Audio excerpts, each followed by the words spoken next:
Tudo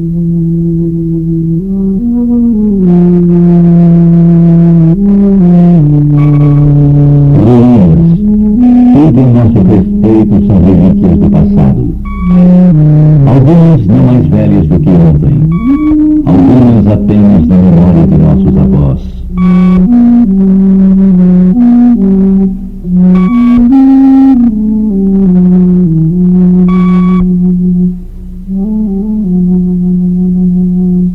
E outras, as lembranças silenciosas de velhas civilizações.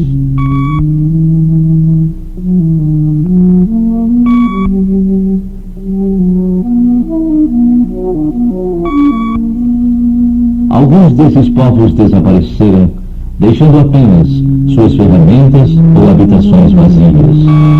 Outros deixaram histórias escritas como estas.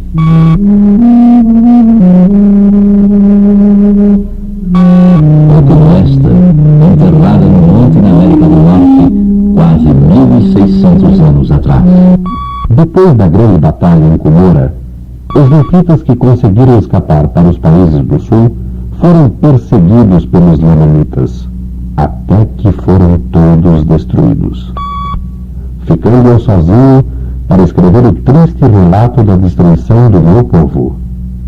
E se me matarão, isto não sei.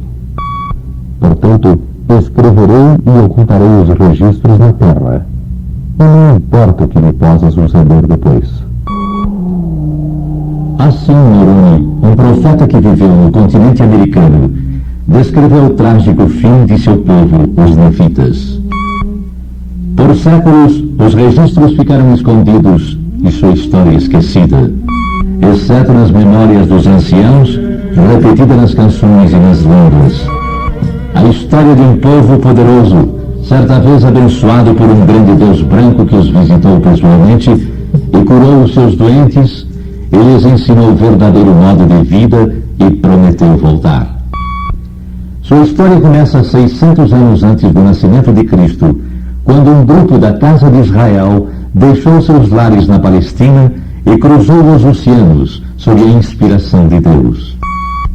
Através de uma bússola sagrada, o Senhor os guiou para uma terra de promessa no hemisfério ocidental. Registros sagrados que eles trouxeram consigo da Terra Santa mantiveram vivos o conhecimento da história do mundo desde o tempo de Adão e Eva.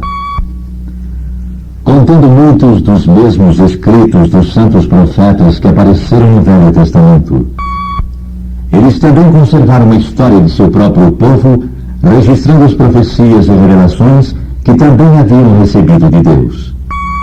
Talvez nenhuma dessas profecias tenha sido maior do que aquelas escritas por Nefi, o primeiro líder e profeta do povo chamado Nefita. Ele previu uma divisão entre os seus seguidores e aqueles chamados de Lamanitas, que rejeitaram as palavras do Senhor e estabeleceram seu próprio grupo. Ele viu os Lamanitas se tornarem um povo preguiçoso, cheio de maldade, caçando bestas para comer e devorando carne crua. O Senhor disse a Nefi que os Lamanitas seriam um flagelo e um chicote para os nefitas, a fim de lembrá-los de Deus, se eles se desviassem da retidão. Foi mostrada a Nefi a história completa das nações nefita e lamanita, até a destruição final dos nefitas. Nefi viu em visão Colombo atravessar o oceano conduzido pelo Espírito de Deus para encontrar o remanescente daqueles povos, uma vez conhecidos como Lamanitas. Ele os chamou de índios. Depois disso, uma multidão de pessoas atravessaram as águas para estabelecer uma terra de liberdade, trazendo com eles o livro que conhecemos como a Bíblia Santa, o registro dos judeus, contendo os escritos dos santos profetas e os convênios feitos entre o Senhor e a casa de Israel.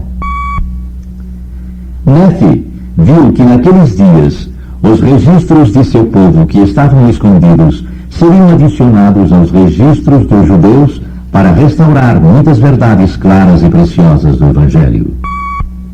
Ele viu que o conteúdo desses dois livros, o conhecimento dos antepassados e o Evangelho de Jesus Cristo se tornariam conhecidos para os descendentes dos lamanitas.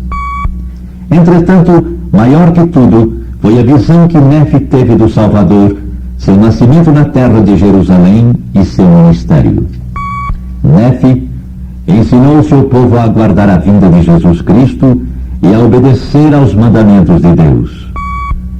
Com o passar dos anos, os nefitas construíram cidades e estabeleceram uma florescente civilização. Eles prosperaram enquanto ouviram os seus profetas e obedeceram a palavra do Senhor. Mas períodos de iniquidade e guerra se seguiram quando eles o esqueceram. Noé, um exemplo de rei nefita que conduziu seu povo para a iniquidade, embora cheio de ódio, assassino contra as investidas do profeta Abinabe, ele se vê sem poder para ferir seu prisioneiro, que está cheio do Espírito de Deus. Não me toqueis, pois Deus vos ferirá se deitardes as mãos sobre mim, porque ainda não comuniquei a mensagem que o Senhor me ordenou. Portanto, Deus não permitirá que eu seja destruído agora. Um rei bastante diferente foi Benjamim, que trabalhou para o seu sustento como outros homens, a fim de que seu povo não fosse sobrecarregado com impostos. Assim como muitos outros líderes nefitas, ele era também um profeta, trabalhando constantemente pelo bem-estar de seu povo e ensinando-lhes as verdades do Evangelho de Cristo. Este é um dos seus ensinamentos, observado em sua própria vida. Quando estais a serviço de vosso próximo, estais somente a serviço de vosso Deus. Durante o reinado do filho do rei Benjamim, Mosiá, um povo chamado Mulequita, juntou-se aos lamanitas. Os seus antepassados também haviam sido guiados ao hemisfério ocidental pelo Senhor, assim como os nefitas, para escaparem da destruição de Jerusalém. Eles contaram aos nefitas sobre um homem chamado Coriantur, que viveu entre eles por certo tempo e que foi o único sobrevivente dos Jareditas, uma nação que havia habitado a terra tempos antes. De acordo com os registros jareditas, eles haviam sido conduzidos por Deus através do mar, vindos da Torre de Babel, e tornando-se uma nação poderosa no Novo Mundo até 2000 anos mais tarde, quando foram completamente destruídos devido à sua própria iniquidade. Mosiá seguiu o exemplo de seu pai, o rei Benjamim, trabalhando para o seu sustento e conduzindo seu povo em retidão. Mas seus 4 filhos, juntos com Alma, o filho do sumo sacerdote, o presidente da igreja, eram homens extremamente iníquos que tentaram secretamente destruir a igreja de Deus, até que um dia... Alma, levanta-te e apresenta-te, pois por que persegues a igreja de Deus? Eis que o Senhor ouviu as orações de seu povo, e também as orações de seu servo, Alma, que é teu pai. Portanto, para este fim é que venho, para convencer-te do poder e autoridade de Deus, e para que as orações de seus servos possam ser respondidas, de acordo com sua fé. Esta experiência humilhou Alma e seus amigos de tal maneira que eles se tornaram poderosos missionários, não somente entre os nefitas como entre os lamanitas. Eles foram tão bem-sucedidos em converter os lamanitas que milhares, arrependendo-se dos seus pecados e assassinatos, enterraram suas armas com uma promessa a Deus de que nunca as usariam de novo. Eles até mesmo se recusavam a lutar contra seus inimigos em batalha, preferindo ser massacrados a quebrar sua palavra. Este seu exemplo converteu muitos dos inimigos também. Mas os filhos desses conversos fiéis não estavam ligados pelo juramento de seus pais, e assim lutaram em seu lugar. Pouco mais que meninos, 2.000 jovens guerreiros lamanitas se uniram aos nefitas em batalha contra aqueles que desejavam escravizá-los. Eles tinham fé nos ensinamentos de suas mães de que Deus preservaria suas vidas em defesa de seus lares e de sua liberdade, pois Deus havia prometido que a terra seria de liberdade, desde que os habitantes fossem retos. Lembrando-se da promessa de Deus, Moroni, um grande profeta general, conduziu seu povo à vitória contra os opressores sob o estandarte da liberdade. Em memória de nosso Deus, nossa religião, nossa liberdade, nossa paz e nossas esposas e filhos. Os conversos lamanitas continuaram fiéis e, eventualmente, a maior parte dos lamanitas aceitou o Evangelho e se tornou reta de coração. De fato, eles se tornaram tão retos que começaram a enviar missionários entre os nefitas. Samuel foi um desses profetas lamanitas. Ele predisse os sinais do nascimento e morte do Salvador e chamou os nefitas ao arrependimento. Eis que vos dou um sinal. Pois mais 5 anos se há de passar, e eis que o Filho de Deus virá para redimir a todos os que crerem em seu nome. Os nefitas, mais iníquos, tentaram apedrejar Samuel e flechá-lo. Ele, então, fugiu para a sua terra. Os nefitas iníquos tentaram até mesmo matar os que acreditavam na vinda do Salvador. Entretanto, antes que seus planos pudessem concretizar-se, os sinais apareceram. No pôr do sol, não houve escuridão. E um dia, uma noite e um dia se tornaram como um só dia. Após isso, uma nova estrela brilhou no céu. Mas após a morte do Salvador, violentas tempestades e terremotos destruíram muitas cidades, e a escuridão cobriu a terra por 3 dias. E escutou-se a voz de Jesus na escuridão. E muitas destruições foram infligidas a esta terra e a seus habitantes em castigo por suas maldades e abominações. Ó vós que fostes conservados, porque sois mais justos do que os outros, não volvereis a mim, arrependendo-vos de vossos pecados e convertendo-vos, para que eu vos cure. Não muito tempo depois, houve a aparição do Salvador do mundo, o próprio Cristo ressuscitado, um acontecimento para o qual os seus profetas haviam tentado prepará-los por 600 anos. Ele ficou entre eles por 40 dias, abençoando-os e ensinando-lhes o seu evangelho, dizendo-lhes que eram as outras ovelhas que ele havia falado em Jerusalém, que não eram daquele rebanho. Ele estabeleceu sua igreja entre eles e ordenou 12 discípulos para ministrar ao povo e conduzir sua igreja, e sem dúvida não poderia haver povo mais ditoso entre todos os povos criados pela mão de Deus.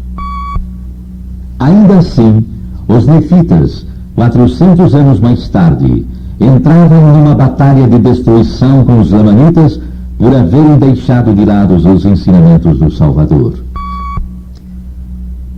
Mormon, um grande profeta guerreiro, conduziu os nefitas em suas últimas batalhas, desde o tempo em que tinha 16 anos de idade. Antes, entretanto, havia-lhe sido conferida uma responsabilidade bem mais importante. Aos 10 anos de idade, disseram-lhe que quando crescesse, ele seria responsável pela manutenção dos registros de seu povo. Mormon fez um novo conjunto de placas, copiando nelas apenas as mais importantes profecias e acontecimentos históricos. Então, já idoso e cansado das guerras, Mormon deu os registros para seu filho Moroni, assim chamado por causa do general Moroni, que viveu centenas de anos antes. Moroni também foi abençoado com a visão do futuro. Ele sabia que as placas que escondia seriam trazidas à luz nos últimos dias, para restaurar à terra as claras e preciosas verdades do Evangelho.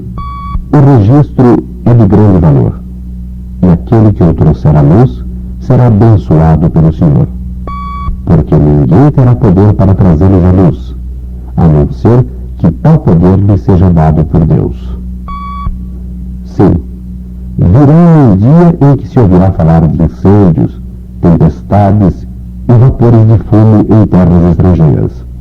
E também se ouvirá falar de guerras, rumores de guerras e terremotos em diversos lugares.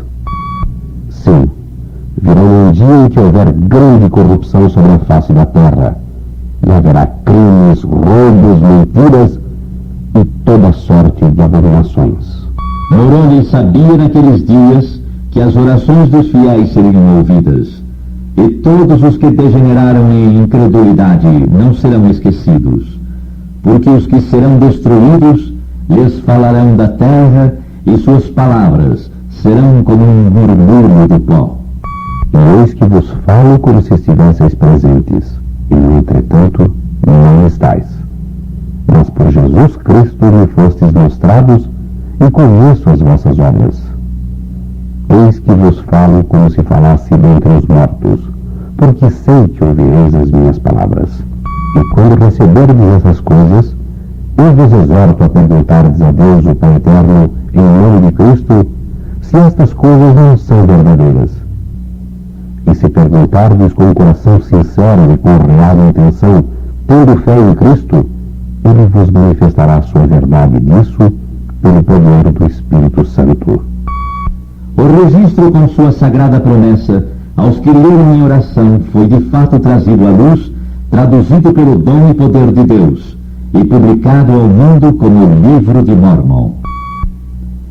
Vocês são privilegiados por lerem este volume sagrado, preservado para seu benefício através dos tempos, para que os seus ensinamentos possam guiar suas vidas, trazendo-lhes o conhecimento de seu Pai Celestial e de seu Salvador, Jesus Cristo, que sem dúvida virá de novo e logo.